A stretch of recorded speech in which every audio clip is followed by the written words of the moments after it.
Salut à tous, aujourd'hui on te parle d'une Open Console, il s'agit de la GXD S5110, disposant d'un écran tactile, de l'USB, du micro SD, du Wi-Fi, de la Android 4.0, du HDMI, d'une sortie TV et plus 6 affinités. On a volontairement accéléré le temps de démarrage, en règle générale ça prend une trentaine de secondes. La console est équipée d'Android 4.0 Ice Cream Sandwich et nous avons modifié la ROM d'origine en plaçant une Scale ROM. En réalité, tu viens de patienter un peu plus d'une trentaine de secondes et maintenant tu retrouves un environnement Android classique où on a accès à toute une série d'applications.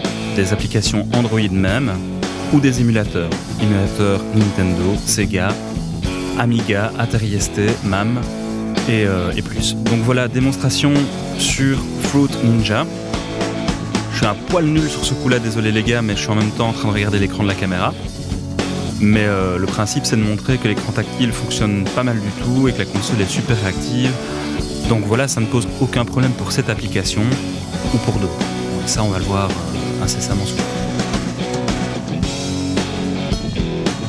Lancement d'un émulateur Game Boy avec le jeu Alien 3.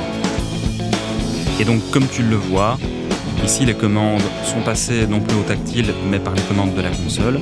L'ensemble des commandes sont paramétrables et encore une fois ça ne pose aucun souci. Autre type d'émulateur, là on passe sur l'environnement Nintendo NES avec Super Mario.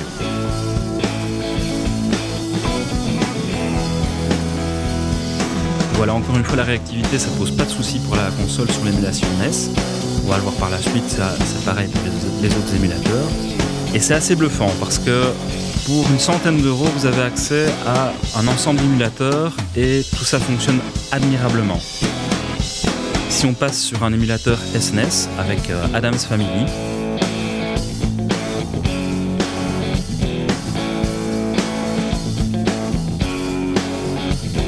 encore une fois, on retrouve le même environnement qu'à l'époque, les mêmes jeux et les mêmes difficultés évidemment.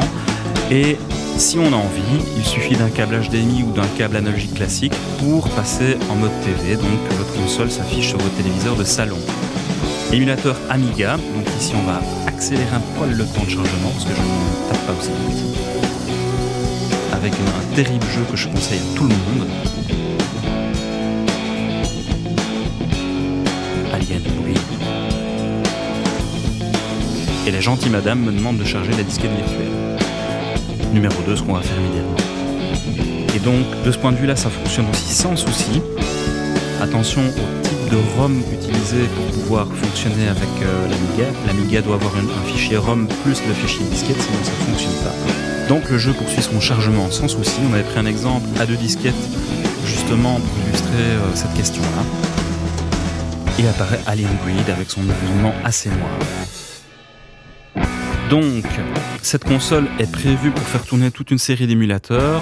Soyons honnêtes et francs, ça marche très bien, pour ne pas dire parfaitement, avec toutes les consoles de la première à la 4e génération.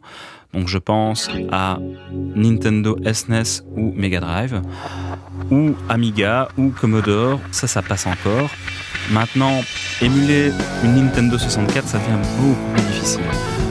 On peut essayer avec Mario Kart. On a des ralentissements d'écran, donc ça c'est un petit peu dommage. Cependant, les 4 premières générations de consoles fonctionnent vraiment merveilleusement. Pour que ça marche, il faut des fichiers ROM. Et donc de ce point de vue-là, légalement parlant, si tu disposes du jeu original, tu as le droit de réaliser une copie de sauvegarde de ton jeu et même de l'utiliser. Pour ceux qui ne sont pas fans de ce genre de solution, il existe une autre possibilité assez simple. À savoir, je vous invite à jeter un petit coup d'œil sur les sites d'annonces, eBay, Deuxième Main, leboncoin.fr, Capaza, ou tout simplement sur notre site pour acheter une console d'occasion. Entre 50 et 75 euros, tu devrais pouvoir trouver ton bonheur. D'ici là, salut et à tes manettes!